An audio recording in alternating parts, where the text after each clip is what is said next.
আজকে আমি আপনাদের সঙ্গে ডিমের পাটিসাপটা রেসিপি শেয়ার করব। তো চলুন রেসিপি শুরু করা যাক। এখানে আমি একটা বাটি নিয়ে নিয়েছি। বাটির মধ্যে এখন আমি আটা নিয়ে নেব।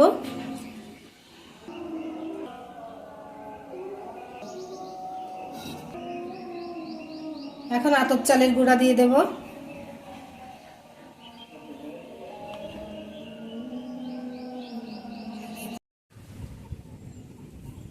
এখন একটা ডিম ভেঙে দিয়ে দেব।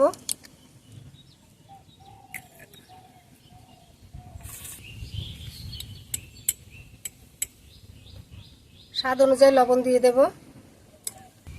এখন অল্প অল্প করে পানি দিয়ে একটা ব্যাটার তৈরি করে নেব।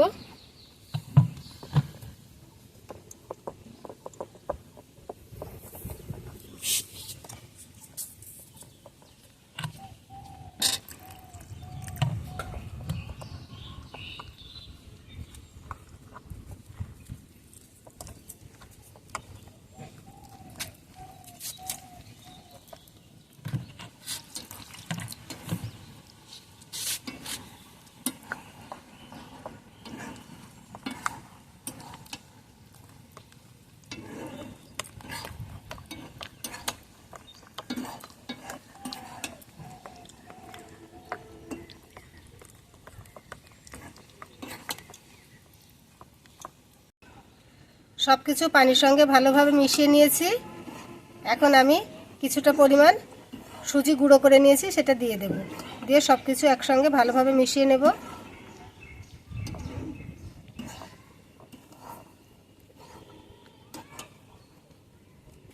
সুজির সঙ্গে ব্যাটারটা ভালোভাবে মিশিয়ে নিয়েছি। এখন এটা কিছু সময়ের জন্য আমি রেস্টে রেখে দেব। এখন আমি একটা বাটির মধ্যে দুটো ডিম ভেঙে নেব।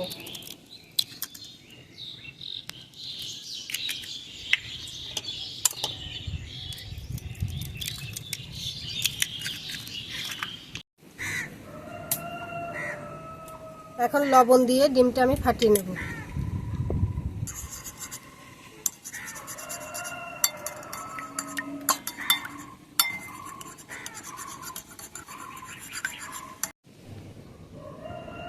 এখানে আমি দুটো মিডিয়াম সাইজের আলু সিদ্ধ করে ম্যাশ করে রেখেছি। পুর বানানোর জন্য চুলে একটা কড়াই বসিয়ে দিয়েছি। এখন সাদা তেল দিয়ে দেব। এখন তেলের মধ্যে আমি শুকনো মরিচ আর কয়েক কোয়া রসুন দিয়ে দেব। এগুলো লাল লাল করে ভেজে নেব।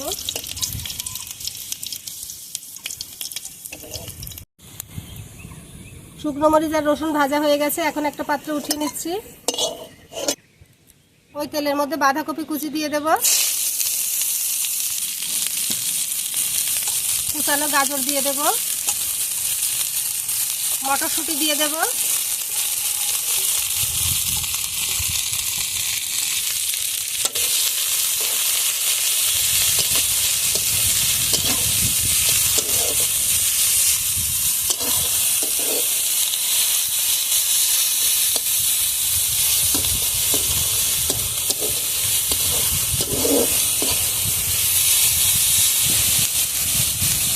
স্বাদ অনুযায়ী লবণ দিয়ে দেব।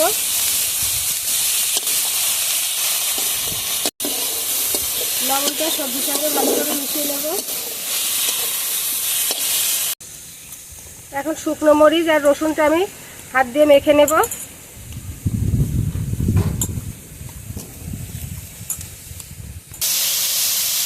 এখন ভাজা শুকনো মরিচ আর রসুনটা সবজির মধ্যে দিয়ে দিচ্ছি। আমি যে আলুটা ম্যাশ করে রেখেছিলাম ওটাও দিয়ে দিচ্ছি।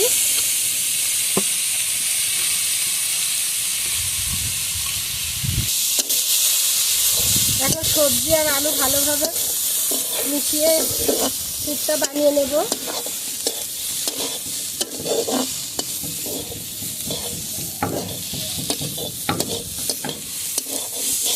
পুরটা আমার রেডি হয়ে গেছে। এখন নামিয়ে নেব। চুলোয় একটা তাওয়া বসিয়ে দিয়েছি। তাওয়াটা গরম হয়ে গেছে। এখন সাদা তেল দিয়ে ব্রাশ করে দেব।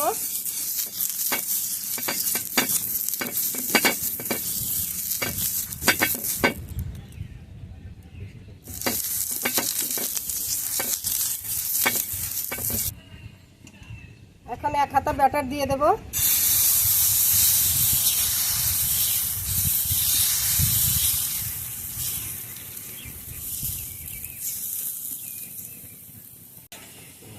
এখানে আমি যে ডিম ফাটিয়ে রেখেছিলাম সেটা চামচ দিয়ে দেব।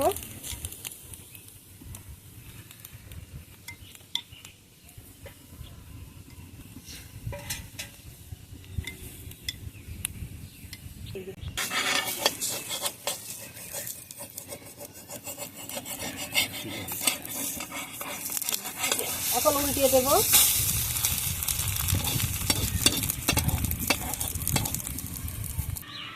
এখন যে পুরটা বানিয়ে রেখেছিলাম ওটা দিচ্ছি, দিয়ে এখন এভাবে উল্টিয়ে দেব। আর বাকিগুলো এভাবে বানিয়ে নেব।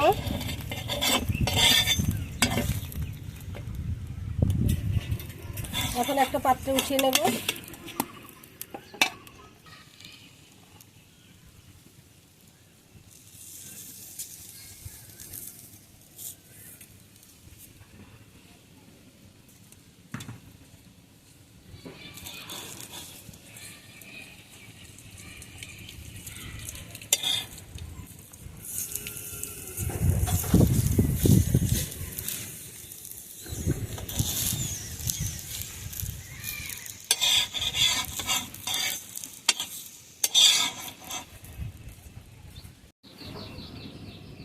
একটা একটা করে পাটিসাপটাগুলো সব বানিয়ে নিয়েছি। এখন আমি পরিবেশন করে দেব।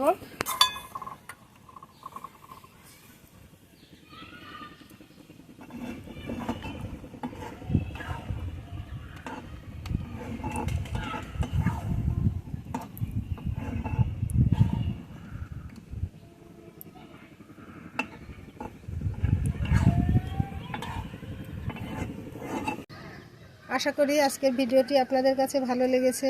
ভালো লাগলে একটি লাইক দিবেন, কমেন্টে জানাবেন কেমন হয়েছে। আর এরকম নিত্য নতুন ভিডিও পেতে আমার চ্যানেলটি সাবস্ক্রাইব করে পাশেই থাকবেন।